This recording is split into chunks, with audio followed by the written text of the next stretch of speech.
Nitunong siya nga verse 10 chapter 10 nga October is 10 and October 10, no, it's not. There's no connection diana, no? Jeremiah 10:10 idea og October 10 is not actually biblical. So dili ka mo tuog Bible, dili ka mo tuoy ana. No, dili ang may point. Ang linog always na siya. O gani magka-worst pa na siya. Ang gingon nila 10 PM, 10 AM. Unya ang Davao quarter to 10 AM. So wala pa nag 10 AM. Diha pa lang gani nanay flow kay ngano man PM, AM tapos quarter. So dili siya 10-10 exactly. Unya kung gamiton po nimo ang October 10, imo de i-disregard ang year 2025. Dili man na siya pwede, di ba? So na siya inconsistencies kumbaga. Talking about sa linog, daghan gyud kayo dayon mga post manggawas ug bisan unsa nga mga conspiracy theorist. Labi na karon sa atong panahon nga mga tao nara social media, nara sa Facebook, scroll unya kung unsa ang mag-trend, mao man gid na ang kasagaran mo lukop sa imong news feeds kay inaana man ang algorithm. So pag nailinog, post ang isa, post ang kadaghanan, mao gini kasagaran nimo makita. Ug gani naapoy mga tawo nanungha nga nang ginganlan man siguro nagbaldwin siguro nga naapoy mga tagna. Speaking about sa linog or mga disasters or mga tragedy, dili naman na siya kailangan itagna kay it's part normal na siya sa ongoing nga distraction sa atong kalibutan kay there's no way nga ma-repair atong kalibutan. Mao na daghan na din mga post, di ba? Matingala ka nga ang mga tawo nga wala sukad ka sangpit og mga bisan unsa nga klase nga mga gamhanan or mga gods and goddesses ilan ang masampit kay of course it's very terrifying and scary, no? Naay isa pud nga atong gitan-aw nga nakahimo na nung tag video dianing pinakalit kagahapon is 10-10, di ba? October 10 sa kadaghanan gitagaan ni nilag meaning ug naay nag-circulate dianing nga idea gisend pa gani sa ako kagabi ipod o unsay akong idea diato. So ato baling himuan pero ang sulod sa among una para sa among nga mga seller kanang 10-10 pareho na sa 9-9, 12-12, 11-11. Sale na siya sa Shopee. Na mga mga Shopee, mga Timo, mga Lazada, Zalora, sale na siya. Pero kagahapon, inani ang gisendo. Mo na siya kasagaran sa mga GC, gipang send, gipang post ni siya. I'm not saying mali mo, sakto ko, dili inanang point. Ang point nato is atong studian. Kay dili man ta pwede mo yun nga, kinsay tama, unless tanaw nato ang facts o mga references or ang sources. Or asay legit nga idea ag informasyon, di ba? Mo ning giingon, no? Kabantay mo. What's with the number 10? Ingon pa diri, Bugo, Cebu, 10 PM. Sunod, Pugo, La Union or Pugo, La Union, 10 AM. Davao, quarter to 10 AM. Unya ang today's date ko, no, 10-10. So October 10. So yun pa diri sumpay diri too many things. Was it just a mere coincidence or maybe it's already a reminder? So ni-quote din sila. Diri ang problema god. Ni-quote din sila sa Jeremiah 10:10 or chapter 10 verse 10. But the Lord is the true God. He is the living God and the eternal King. The earthquakes, so diri nila gikuha siguro ang idea nga linog kaning giingon na quakes. Mo man lagi ning mga tao man gud usahay kay daghan kay ta istorya pero wala gani nato subaya or wala gani nato gidig or gitan-aw kanang atong istorya or gi-post kay usually karon mga daghan na biya mga warrior, mga keyboard warrior, di ba? So makita ta isa ka post inaana na ka mabaw ang atong pangisip karon panahon na tungod sa naliso na sa sigig scroll tim sige atubang sa atong mga cellphone. Dali ra gid kay ta mo tuo kung unsay ipa-circulate diha sa online kay nakondisyon naman ang atong brain. So unsay point inani? Dali ra kay tang ma-deceive, dali ra kay tang mutuo, dali ra kay natong dawaton kung unsay atong mabasa sa internet without digging deeper og unsa ang possible nga negative nga consequences diani. So ni quote sila diri ug gamit nila ning nga verse, the earthquakes at his wrath. So ilang una nasuko ang Ginoo, napoy ani nga idea. Unya, and the nations cannot endure his indignation. So atin ning tan-awon og naa ba ni sense. Wala ko nag-ingon na di ta mo tuo sa Bible, wa ko nag-ingon nga gidebunk na to ang Bible, wa ko nag-ingon na mali ang Jeremiah 10:10, dili na mo ay point. Ang point nako is giunsa nato ni siya paggamit ug unsa di ang gisulti sa tinuod ani kay ni gamit man tag Bible. So atong tan-awon ng Bible, di ba? So moadto gyud ta. Di ta basta-basta mo tuo. Kay ngano man, naa may source, naa may gi-quote. So kung niingon ka nga opinion lang nimo, idea lang na walay problema kay imo man ang opinion pero kay nigamit man ka og nigamit man ni siya nga circular ba or sa tawag diha na karon chain message, nigamit man siya og verse. So atong tan-awon, atong eksaminon kana nga verse gi-quote sa Bible. So tan-aw na to ang Bible. So mo ni siya ang source kumbaga. Whether you are a believer or not, pwede nimo siya eksaminon bingan tinud ba nilang giingon Cebu. Unya kung imo ra bang tan-awon tong tulo ka giingon nga Cebu Bugo, La Union or Davao, gani wala man gani siya nagmatch kay ang gingon nila 10 PM, 10 AM. Unya ang Davao quarter to 10 AM. So wala pa nag 10 AM. Diha pa lang gani nanay flow kay ngano man PM, AM tapos quarter. So dili siya 10-10 exactly. Unya kung gamiton po nimo ang October 10, imo day i-disregard ang year 2025. Dili man na siya pwede, di ba? So na siya inconsistencies kumbaga. So ang gigamit nga verse is 10-10. Tan-aw nato. Unsa may original nga setting sa Jeremiah. So since gikuha siya sa Jeremiah 10:10, atong tan-awon kung unsa ni siya nga book. So ang book is, di ba? Makita man na nimo diri sa bisan unsa nga Bible naman yung mga information. Ang si Prophet Jeremiah, ang writer diana is around 626 to 586 BC. Unya ang mga audience diana, so meaning kani nga verse, kaning sa 10:10 diri nga gisgutan, very quick lang sa niya kay overview lang ni pero natay sundan ani nga imuna to ni siya series no kay labi na nga naga-trend na ni permanente karon. So ang audience diani is ang mga katawhan sa Judah before ug during sa Babylonian invasion. So mo ni siya ang context, mo na siya ang original nga setting sa Jeremiah 10:10 or sa Book of Jeremiah. Then ang context sa Jeremiah 10, kung imo siyang tan-awon, ang context sa Jeremiah 10, kani siya, naman na siya mga subtitle, di ba? Now, idols and the true God. Sa chapter 10 na siya. So sa chapter 10 is gina-contrast ang true God versus sa false gods, idol sa nation.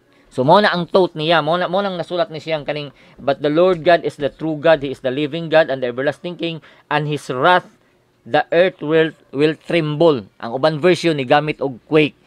So sang verse 1 to 9 before pa ang verse 10, gi-describe ni siya kung ang mga katawhan kaniadto naga-carve man gud silang mga idol, naga-carve silang mga wood or mga bato ba unya ilang ginabutangan, gina-decor o mga silver, mga gold, unya ilang gina-worship. Pero gipa-remind sa Ginoo, no, mao nang gipa-remind sa Ginoo ang ilang gibuhat nga dili na siya mao kay kanang inyong mga idols nga gina-carve nga gina-worship, wala na mahimo sa inyo, dili na mo ang mga true god in which nga nagrepresent og mga pagan gods or bisan unsa nga mga gods.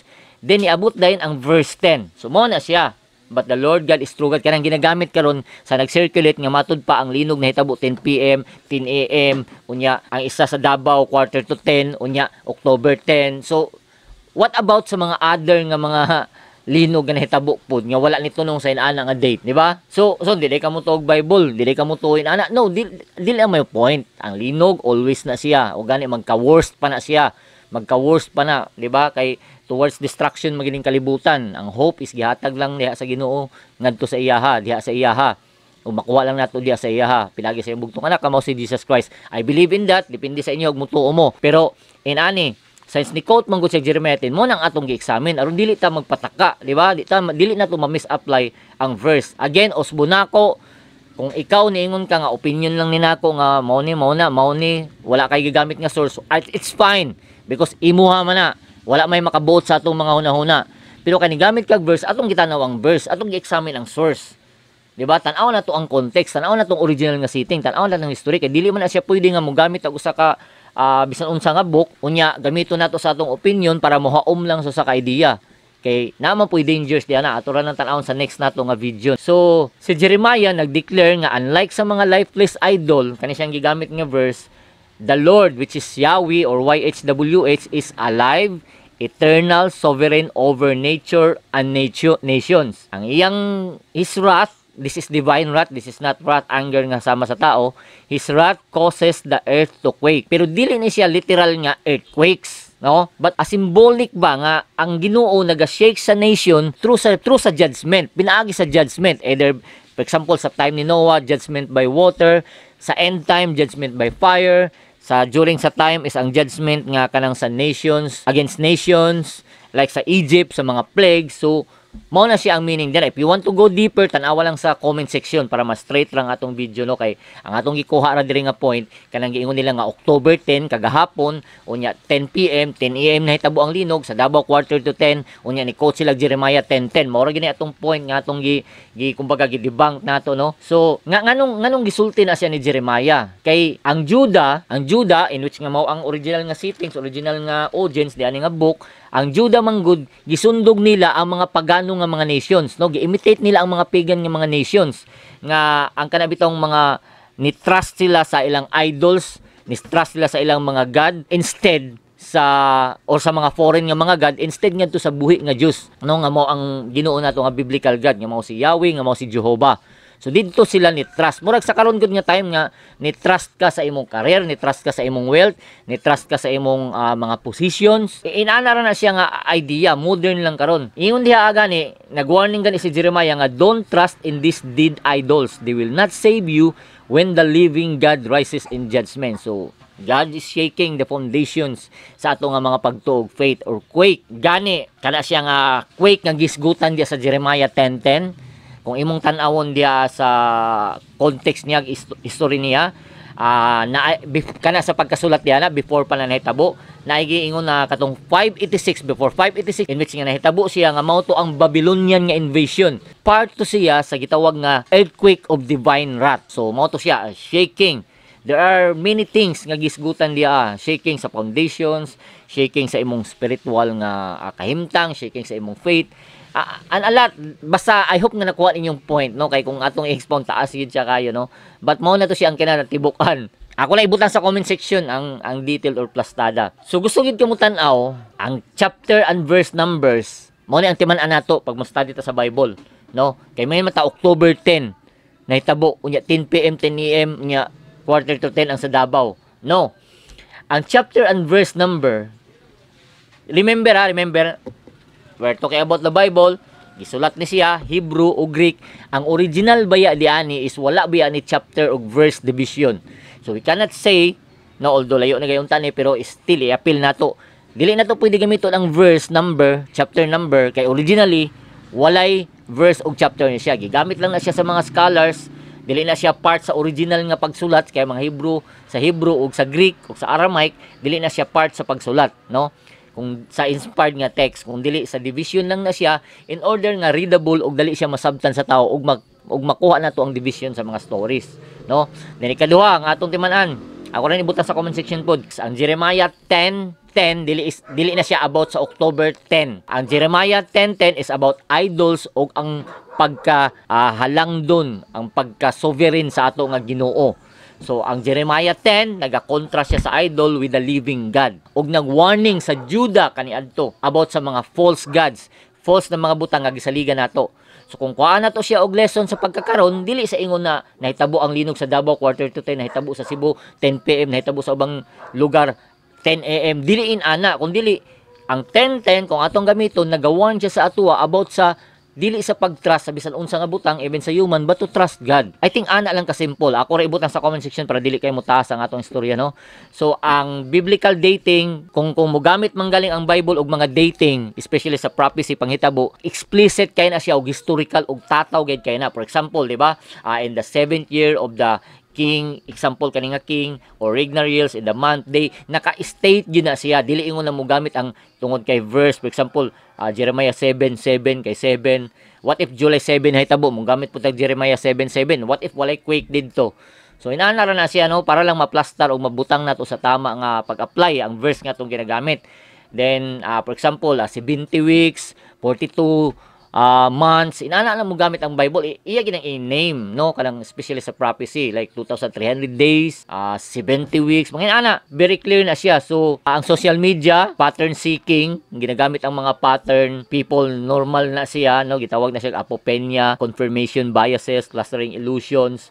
So ang social media naga-amplify man gud yan, kay i-share man na, i-share sa GC, mabasahan nimo, nga dili nimo tun-an, dili mo idig, mutuo pog ka kay madala kasi pagbati, so i-share pud nimo, mukalat siya nya mabasahan nimo, so usually ma-accept siya as truth sa tao, but that is not truth, kay nag-viral lang na siya, no, daghan lang ang nag-adapt, daghan lang nag-apply, gidawat lang nato. That is part of ikalima, that is part sa numerology and sa ancient way of reckoning sa mga times tied to events versus ang Bible. Kung imong tan-aw ng verse, gamitan ginag exegesis, tan-aw nimo original nga settings, original nga context, original nga setup bago pa na siya nato bago pa na nato siya makuha kung unsay pasabot diana. For example, although ang 10 naa man na significant sa Bible nga times like 10 virgins, mga uban pa nga ginagamit diha, but ingon ta nga nitunong siya nga verse 10 chapter 10 nga October is 10 and October 10, no, it's not. There's no connection diana, no. Jeremiah 10:10 idea og October 10 is not actually biblical. Kung imo na siyang it-tied up, it's not a biblical idea. Chapter, again, atong i-conclude, chapter and verse numbers, gi-add lang na siya long after na nga nasulat na ang Bible o nanay mga editorial nga mga source. They are not part of the original inspired scripture. Nana siya context, nana siya history, gani even archaeological sites or mga gamit nga nadig nga really this happened, not all the Bible but there are a lot, many archaeological sites nga mag-prove diana, which means na history, na context, na original nga story. So tan-aw na to ang Bible, kung mo gamit manggaling tag verse, tan-aw na to siya ang context. Dili ingon na calendar nga coincide samat sa atong gigamit karon. So unsa may makuha na to diana, ang Jeremiah 10:10 nag-remind sa atua. Ako lang ibutang sa comment section aron dili na kaytang mutaas. I hope nga inyong basahon. Nag-remind sa atua nga ang Ginoo alone is true and living. Nasa imuhag mutuo kag dili, wala nato gipugos ang tanan, but I believe in the scripture. I believe in theism. I believe in God. I don't believe in evolution. There are sciences also in the Bible.